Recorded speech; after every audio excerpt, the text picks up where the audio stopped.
պահքը քրիստոնյաներին առաջնորդում է դեպի Հիսուս Քրիստոսի հարության տոնը, անցնելով մատնության, չարչարանքների, խաչելության եւ թաղման հիշատակի օրերով։ Մեր Տերը, այսինքն Հիսուս Քրիստոս իր ամբողջ գործունեության կիզակետում, նպատակային կիզակետում վերջնանպատակ էսպես, որի մեջ ինքը պիտի բավարարված լիներ, որ ինքը կատարյալ կատարել է, որ խաչի վրա վերջնական արտահայտվեց, ամեն բան կատարյալ է,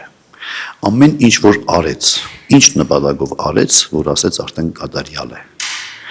եւ ամբողջ այդ նպատակը մարդու եւ Աստծո հաշտեցումն էր, կորցրած հարազատության վերագտնումը, որ ամբողջ մեծ պահքի ընթացքում Կիրակիների խորհրդով փուլ այսպես եկել էր։ Այս ճանապարհի գագաթնակետը ավագ շաբաթն է, քրիստոնեական տարվա ամենախորհրդավոր շրջանը։ Այն ընդգրկում է Քրիստոսի երկրային կյանքի վերջին 7 օրերը, ուսուցումները, տառապանքները, մահն ու հարությունը։ Սա մի տեսակ վերանորոգության շրջան է, վերակազդուրման շրջան է, որովհետև առօրյայի մեջ մենք աշխարհիկ հոգսերով տարվելով նյութական աշխարհին վերաբերող տարբեր խնդիրներով տարվելով մեր եւ Աստծո հարաբերություններում բաց թողումներ ենք ունենում։ Հիմա հարության տոնը ամբողջ իր այս փնջով հանդերձ մարդուն վերականգնում, վերակառուցում է։ Հայ առաքելական եկեղեցու տաղավար տոներից է Հիսուս Քրիստոսի հարության տոնը, զատիկը, որը խորհրդանշում է մեղքերից զատում եւ վերադարձ առ Աստված։ Եթե դու քեզ ես նայում, առաջինը դու ես, քո կյանքի կենտրոնում դու ես, այստեղ դու գնում ես դեպի հեռու Աստծուց։ Երբ որ քո կյանքի կենտրոնում,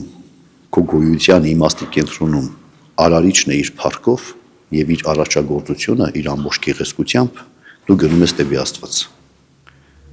Հիսուսի քայլը սա էր, ինքը այդպես ապրեց եւ ասեց մարդու համար սա է կար։ Այս է մարդու կյանքը, ուրիշ մարդու կյանք գոյություն չունի։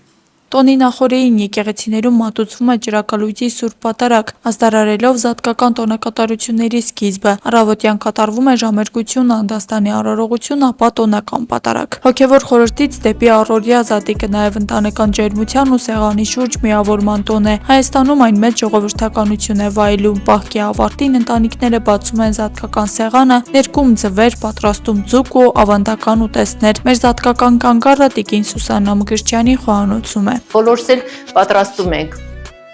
նույն փլավը, նույն չամիճը, նույն չրերը, բայց յուրաքանչյուրի մոտ տարբեր է ստացվում, որովհետև յուրաքանչյուր մարդ իր հոգին, իր գիտելիքները,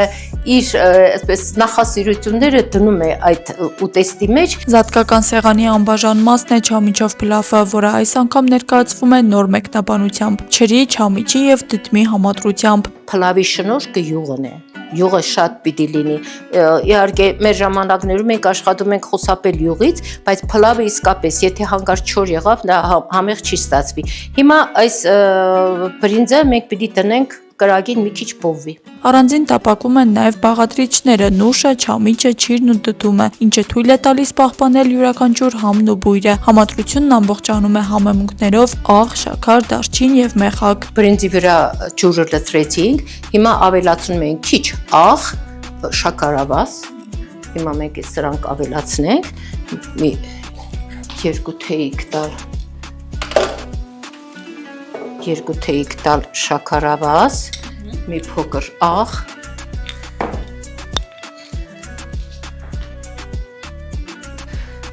մի քանի հատիկ մեխակ, դարչին պիտի ավելացնենք, բայց հետո։ Իհարկե վանիլին եմ ավելացնում, ահա։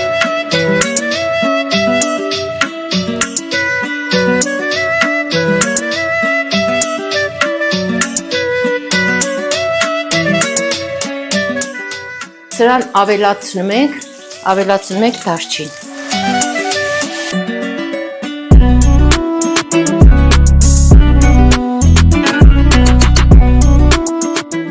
Հերթը մատուցմանն է նույնքան կարևոր, որքան պատրաստման ընթացքը։ Կենտրոնացրեցինք այստեղ չամիչները։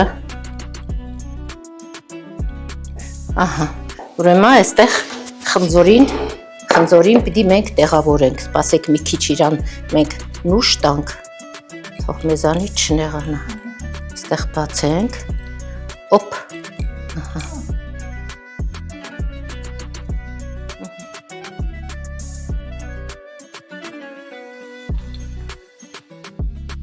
Տիկին Մկրտչյանի սեղանը զարդարում է նաև իր հեղինակային Անուշ տոլման քաղցր եւ թթու համերի յուրահատուկ համադրությամբ։ Ուրեմն ստացվում է ինչ թթուն, քաղցրը, աղին, բոլոր իրար հետ շատ գեղեցիկ համերի համադրություն է։ Զատկի տոնական օրը միավորում է մարդկանց ոչ միայն սեղանի շուրջ, այլև հավատքի ու ավանդույթի մեջ։ Բոլորից ցանկանում եմ սեր, միասնություն, առողջություն եւ իհարկե նաեւ բարի կարու։ Օրվա ամենաջերմ ու խորհրդավոր պահը միմյանց ուղված ավետիսն է Քրիստոս հայրավի մեռելոց, օրհնյալ է հարությունը Քրիստոսի։ Աստղիկ Խաչատրյան, Խանո Վանեսյան, այսօր։ Վարչապետ Նիկոլ Փաշինյանը նախօրեին այցելել է Արմավիրի մարզ, ծանոթացել իրականացված ծրագրերին։ Վարչապետի առաջին կանգառը եղել է վաղար շաբաթ համայնքի Էջմիածին բնակավայրի թիվ 6 Արևիկ մանկապարտեզում։ Սուբվենցիոն ծրագրի իրականացման արդյունքում հիմնանորոգվել է մանկապարտեզի շենքը, ինչպես նաև կատարվել է նոր եռահարկ մասնաշենքի կառուցման աշխատանքներ։ Շինարարական աշխատանքների ընդհանուր արժեքը կազմել է 734 միլիոն դրամ, որից ավելի քան 513 միլիոն դրամը հատկացվել է կառավարության կողմից։ Մանկապարտեզ է հաճախում 294 սան։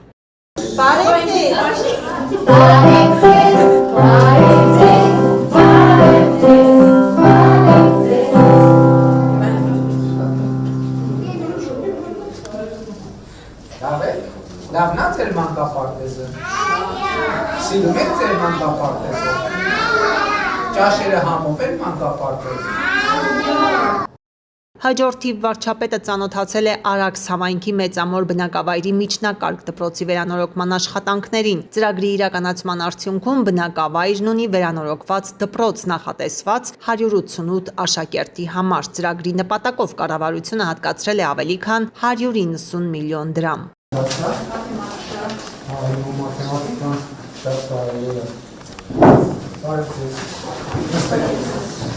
Ինչպես է։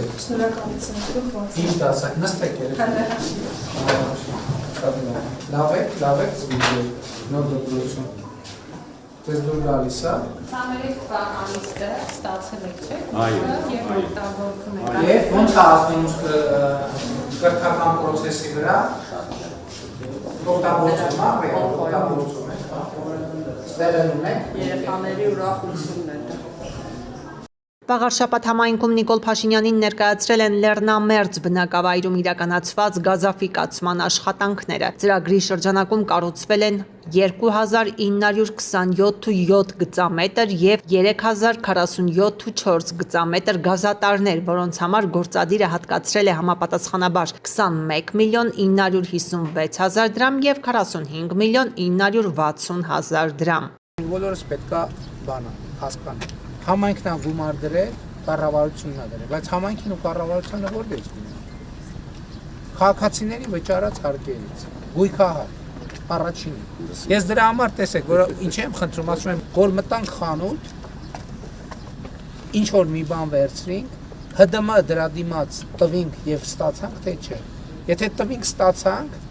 այս գազատարը, ճանապարհը, դպրոցը, մանկապարտեզը կառուցելու փող է ձևավորում, չտվինք չստացանք, չկա այդ փողը, որտեղից։ Երկրի ղեկավարի հաջորդ կանգառը եղել է Հայթաղ բնակավայրի մանկապարտեզում, որտեղ ծանոթացել է սուբվենցիոն ծրագրով իրականացված 540 քառակուսի մետր մակերեսով վերակառուցման եւ միահարկ կցակառույցի շինարարության աշխատանքներին։ Մանկապարտեզ է հաճախում 90 երեխա։ Ծրագրի արժեքը կազմում է 233 միլիոն դրամ, որի 70%-ը ավելի քան 163 միլիոն դրամը հատկացվել է պետբյուջեից։ Ո՞վ է ճաշիկը։ Էսի լավ սուպա, գիտեք ինչքան շատ եմ սիրում ես սուպից, շատ լավ սուպ է, շատ, դու էլ ես սիրում, շատ լավ։ Ամբողջությամբ ծանրաբարացան անձամբ, այսինքն էլ տեղ չունի։ Չէ, ազատ տեղեր չունենք, որովհետև բայց գյուղում կան արդեն, որ մանկապարտեզի տարիքի են Չէ, գծերները, որոնք սեպտեմբերից կհաճախեն։ Բարև ձեզ երեխաներ, բարև ախորժա, սիրում եք դուք բրնձով սուպ, ով որ չի սիրում բրնձով սուպ, բոլորն էլ սիրում են, շատ լավ է, բոլորդ ամենից սիրում եք, ճիշտ է, որովհետև համում է։ Մեծամոր համայնքում Նիկոլ Փաշինյանը ծանոթացել է թիվ 3 մանկապարտեզի հիմնանորոգման եւ հարակից տարածքի բարեկարգման աշխատանքներին, որոնք իրականացվել են սուբվենցիոն ծրագրի շրջանակում։ Մանկապարտեզ է հաճախում 252 երեխա, ծրագրի ընդհանուր արժեքը ավելի քան 514 միլիոն դրամ է։ Կառավարության մասնաբաժինը կազմում է 360 միլիոն դրամ։ Ինչ եք հատուկում, բանք սպիտակեղեն, հա, հիմնական։ Հատուկը լավն է։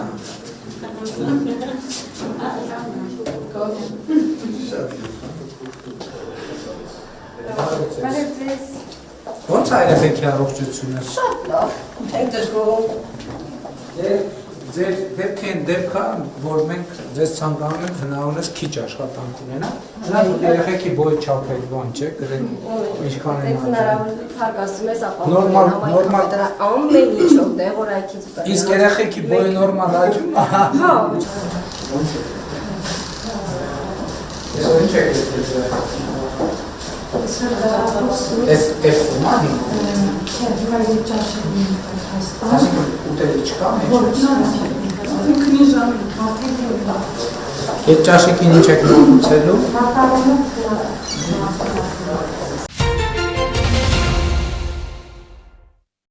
Հայաստան-Բելգիա կապերը վերջին տարիներին դարձել են ավելի ակտիվ ու բազմաշերտ, ընդգրկելով խորհրդարանական, քաղաքական, տնտեսական եւ մշակութային համագործակցության նորություններ։ Գործընկերային հարաբերությունները վերջին շրջանում նոր թափ ստացան եվրոպական հարթակներում արդյունավետ փոխգործակցության արդյունքում։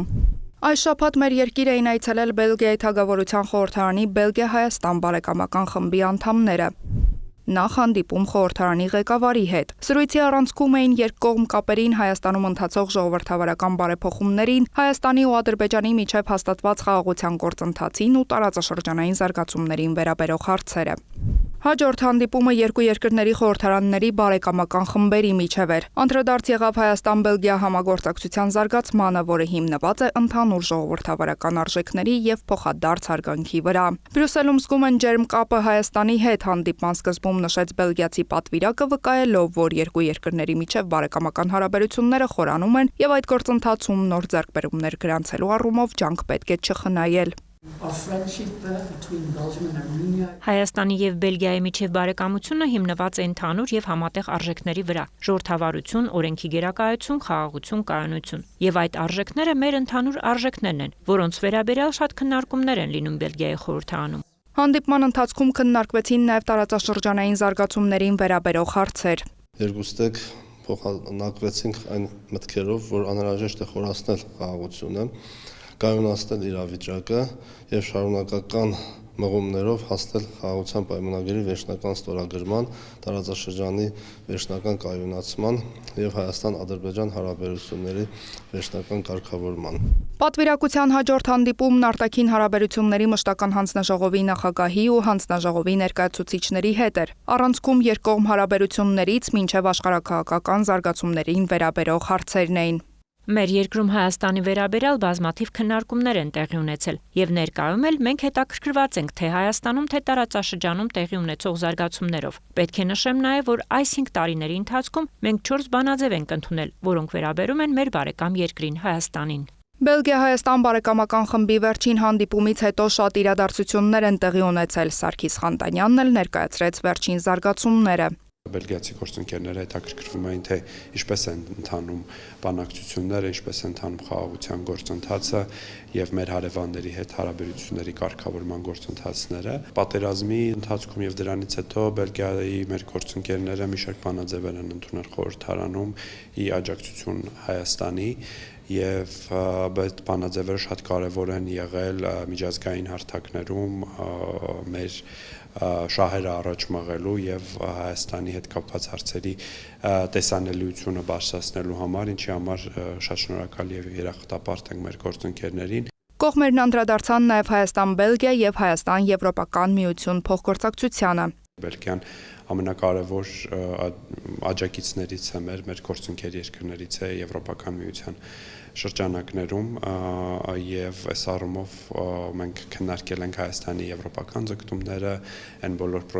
ծրագրերը, որ Հայաստանը իրականացնում է Եվրոպական միության հետ, խոսել ենք առաջիկա եվրոպական քաղաքական համայնքի ֆորումի մասին, որը անցկացվելու է Հայաստանում, երբ որ հարցը վերաբերում է Հայաստանին, ապա իրենց ներքաղաքական դաշտում որևէ տարաձայնություն չկա։ Բելգիացի պատվիրակներին այցի ընթացքում հանդիպեց նաև երկրի նախագահ Վահագն Խաչատուրյանը։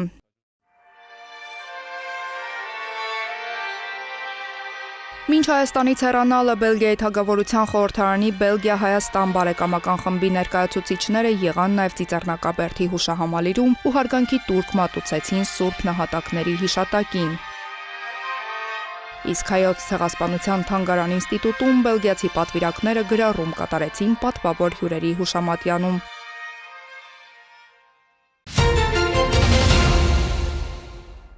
Տղաս ասում եմ արդեն 30 տարի հետո սկսեցի նորմալ աշխատավարձ ստանալ, դե ասի հետա։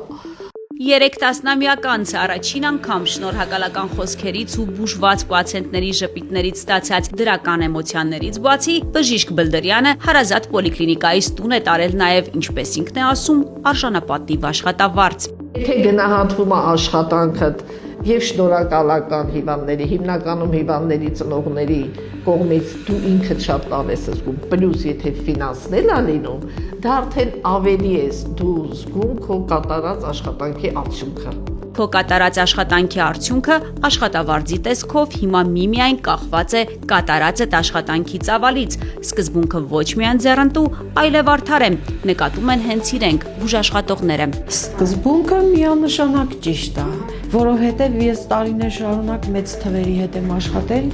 եւ ասենք թե ստացել ենք հավասար պայմաններով։ Ես միշտ մտածել եմ, որ այդ հարցը կարելի է վերանայել։ Հարցը վերանայված է, արդյունքն ամրագրված աշխատավարձի քարտին, կոնկրետ բժիշկ Մղտեսյանի դեպքում բարձրացումը անգամներով է։ Մի 3 անգամ բարձրացավ։ Ծանրաբեռնվածությունը շատ բարձր էր, հիմա էլ է բարձր, բայց անշուշտ եթե էկվիվալենտ գումար ստանում ես, սուսուփուս աշխատում ես։ Ծանրաբեռնվածությունով չես վախեցնի, հատկապես առաջնային օղակի բուժաշխատողներին։ Այստեղ չեն հիշում ժամանակներ, երբ ծանրաբեռնված չեն աշխատել։ Դե մենք միշտ էլ հերթերի տակ ենք աշխատել, որովհետև մինչև էլ մեր ընդունելությունը պետպատվերի շրջանակներում պոլիկլինիկ ծառայությունը կոնկրետ անվճար ենք աշխատել։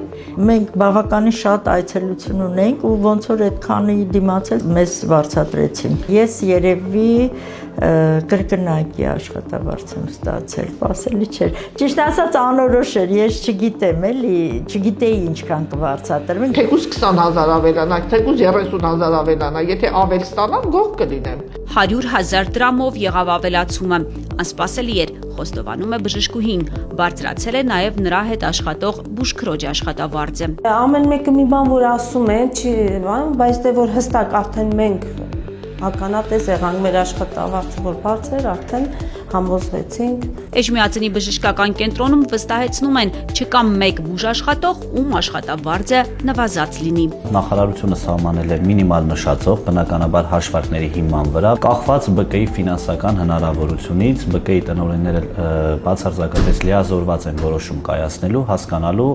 ինչքան է իրենց ֆինանսական հնարավորությունը թույլ տալիս։ Որոշման հիմքում կարևորագույն մեկ սկզբունք են դրել իրենք։ Այն նշածողն է մեր համար, որ որևէ բժշկի աշխատավարձը նախկինում ունեցած աշխատավարձից չպետք է ներքև լինի։ Նախնական չափորոշիչները, որ դուրս եկավ, ամեն մեկն իր համար հաշվարկներ արեց իր հասկանալու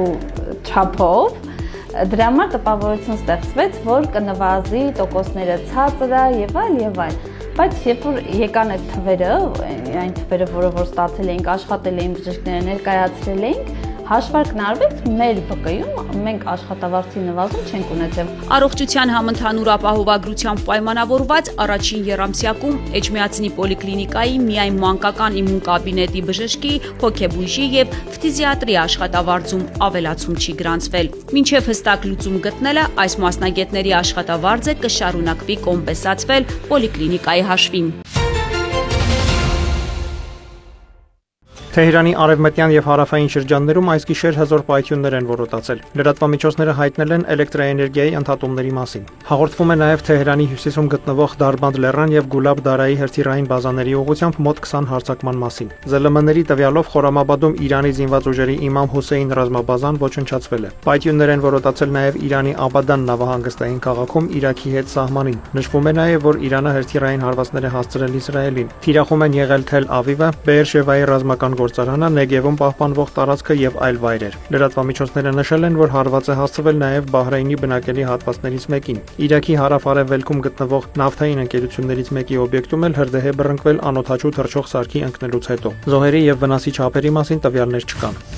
Իրանի նախագահ Մասուդ Փեզեշքյանը հեռախոսազրույցի ընթացքում երախտագիտություն է հայտնել Իլհամ Ալիևին եւ Ադրբեջանի կառավարությանը աջակցության համար։ Բարեկամ եւ եղբայրական ժողովուրդներին ճանաչում ես դժվար ժամանակներում եւ որքան խորն են նրանց քաղաքակրթական արմատները, այնքան ամուր է այդ կապը, նշել է Իրանի նախագահը X հարթակում։ Ադրբեջանի նախագահը պատասխանել է. Իրանի նախագահի երախտագիտությունը բարձր է գնահատվում ադրբեջանցի ժողովրդի կողմից։ Մեր բարեկամ եւ եղբայրական ժողովուրդները դարեր շարունակ սատարել են միմյանց եւ շարունակելու են սատարել միմյանց, ինչպես լավ, այնպես էլ դժվար ժամանակներում, գրել է Ալիևը։ Բաքվում Իրանի դեսպան Մոջթաբա Դեմիրչիլուն էլ հիշեցրել է, որ Ադրբեջանն առաջին երկիրն էր, որ մարդասիրական օգնություն է ուղարկել Իրան։ Այս մարդասիրական օգնությունը ցույց է տալիս Ադրբեջանի կառավարության եւ ժողովրդի համերաշխությունն Իրանի հետ։ Նման աջակցությունը մեզ համար շատ կարեւոր է այն ժամանակ, երբ Իրանը ռազմական հարձակման է ենթարկվում, նշել է դիվանագետը։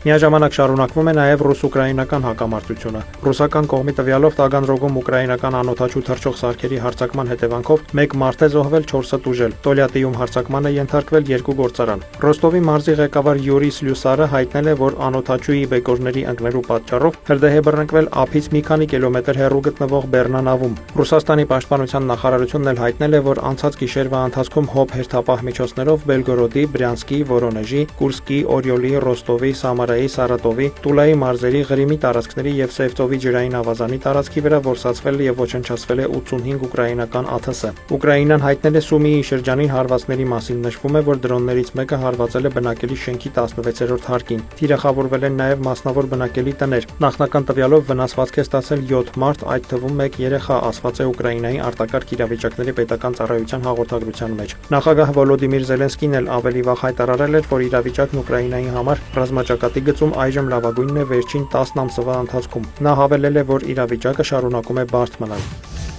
ՆԱՍԱ-ի Արտեմիս 2 լուսնային առաքելությունը պաշտոնապես սկսել է ճանապարհորդությունը դեպի լուսին 1 օր անցկացնելով երկրի ուղեծրում։ Ուղեծրային մեխանիկայի օրենքները մեր անձնակազմին կտանեն լուսին, թույլ կտան մեզ շրջանցել նրա հակառակ կողմը եւ վերադառնալ երկիր, նշված է կազմակերպության մամուլի հաղորդագրության մեջ։ Արտեմիս 2-ը լուսին բազմիցս վերադառնալու երկարաժամկետ ծրագրի մի մասն է մշտական բազա ստեղծելու համար, որը կծառայի որպես հետագա հետազոտությունների հարթակ։ Տիեզերագնացները կրում են համազգեստներ, որոնք նաեւ ծառայում են որպես գոյատևման համակարգ։ Խցիկի ճնշման իջեցման կամ արտահոսքի դեպքում դրանք 6 օր կարող են պահպանել թթվածինը, ջերմաստիճանը եւ ճնշումը։ Եթե ամեն ինչ հարթ ընթանա, տիեզերագնացները ռեկորդ կսահմանեն թռչելով երկրից առավելագույն հեռավորությամբ։ Դավիթ Մուրադյան։ Վերջին տասնօրյակում շինարարական ակտիվ աշխատանքներ են ընթանում Գավառ համայնքի Կարմիր գյուղ բնակավայրի մանկապարտեզում։ Մանկապարտեզի շենքը հիմնանորոգվում է։ Ծրագիրն իրականացվում է պետական բյուջեի միջոցներով։ Այս նպատակով հատկացվելու է 123 միլիոն 540 հազար դրամ։ Կարմիր գյուղի մանկապարտեզի շենքը կառուցվել էր դեռևս 1970-ական թվականներին։ Ենթարկվել էր կոսմետիկ նորոգման, ընթացիկ նորոգման, սակայն այժմ անհրաժեշտություն է առաջացել ամբողջովին հիմնանորոգել շինությունը։ Ներկայապահին կատարվում են գաջի սվաղի քանդման աշխատանքները, որին հաջորդելու է գաջի սվաղը եւ ներքին արտադրման աշխատանքները։ Նախատեսվում է ամբողջությամբ փոխարինել շինության պատուհանները, դռները եւ նոր էներգախնայող պատուհաններ տեղադրել։ Մանկապարտեզի շենքի արտաքին հիմնական պատերից բացի քանդման եւ բարեկարգման աշխատանքներ են կատարվելու ամբողջ տարածքում։ Փակվելու են նաեւ գոյություն ունեցող օթյակները եւ կառուցվելու են նոր խմբասենյակներ։ Մանկապարտեզում գործում է 3 խումբ շուրջ 90 երեխայով։ Հիմնանորոգման արդյունքում ըստ անհրաժեշտության կավելանան խմբերը եւ բնակավայրի նախադպրոցական տարիքի բոլոր երեխաները հնարավորություն կունենան այցելելու մանկապարտեզ։ Նախատեսվում է հիմնանորոգումն ավարտել մինչև տարեվերջ։ Ալբերտ Մանուկյան Հետադարձ հիփոթեքի ինստիտուտի ներդրում թոշակառուների համար։ Այս նախագիծը հնարավորություն է տալիս թոշակի տարիքի անցած անձանց որոշակի առումով իրենց սեփականության իրավունքով պատկանող անշարժույթից ստանալ համապատասխան եկամուտներ, նշեց կադաստրի կոմիտեի ղեկավար Սուրեն Թովմասյանը։ Եվ սեփականատերերը թոշակի անցնելուց հետո ունենալու են հնարավորություն այս օրենսդրական փաթեթի ընդունման պարագայում բանակցելով բանկի հետ, որի բանակցության վերաբերյալ պայմանները հստակ արձանագրված են օրենսդրական կարգավորումներում, հետադարձ այդ նույն տունը հանձնել բանկին հետադարձ հիփոթեկով, պահպանելով դրա նկատմամբ սեփականության իրավունքը, պահպանելով այդտեղ բնակվելու իրավունքը եւ թոշակառի տարիքում ստիպված չլինեն վաճառել իրենց սեփական գույքերը, տեղափոխվել, որպեսզի կարողանան նաեւ հոգալ որոշակի այն ծախսեր, որոնք որ իրեն կարող էին այս ճանապարհով, այս մեխանիզմով ստանալ եկամուտներ։ Եվ այս եկամուտները արդեն կգումարվի իրենց կողմից, իրենց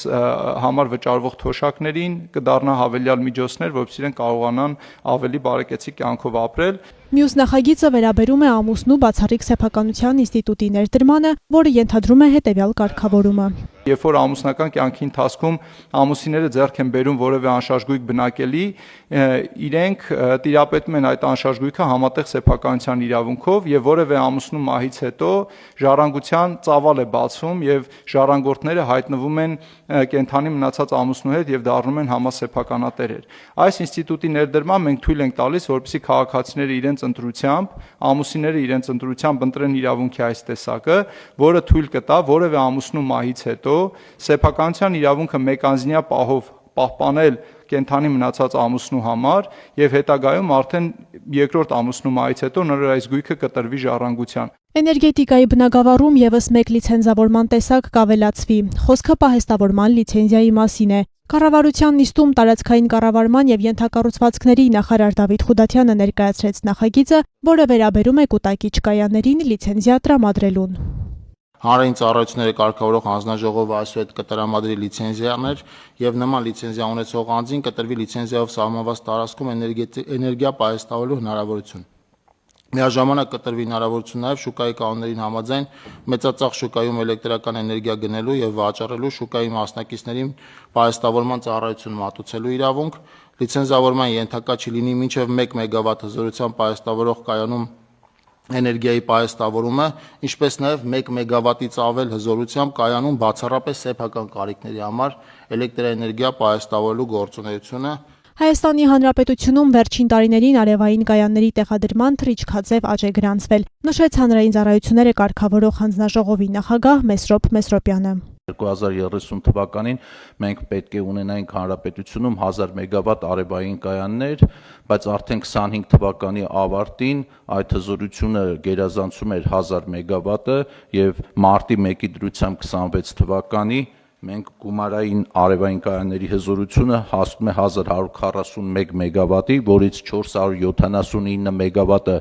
արդյունաբերական արևային կայաններն են եւ 662 մեգավատը ինքնավար տանիքներին տեղադրված արևային կայաններն են։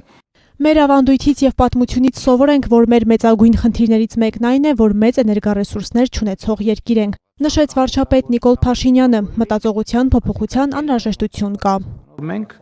հիմա էներգառեսուրսներով շատ հարուստ երկիր ենք եւ այդ էներգառեսուրսը առանց մեր կառավարման ամեն օր առավոտ հայտնվում է մեր գլխավերևում, իրիկունը գնում է, առավոտ գալիս է, իրիկունը գնում է եւ դա արևն է։ Եվ մենք ունենք այնքան ռեսուրս, որ Հայաստանի Հանրապետությունը առանց չափազանցության կարող է լինել էներգետիկ առումով ինքնաբավ երկիր։ Նիստի ընթացքում քննարկվել են նաև կրթության, գիտության, մշակույթի եւ սպորտի նախարարության կապիտալ ծախսերի միջև 4 միլիարդ դրամի չափով վերաբաշխման, ինչպես նաև օնլայն տաքսիների վարորդների առողջության համընդհանուր ապահովագրության շահառու դառնալու հարցերը։ Աննա Մելքումյան։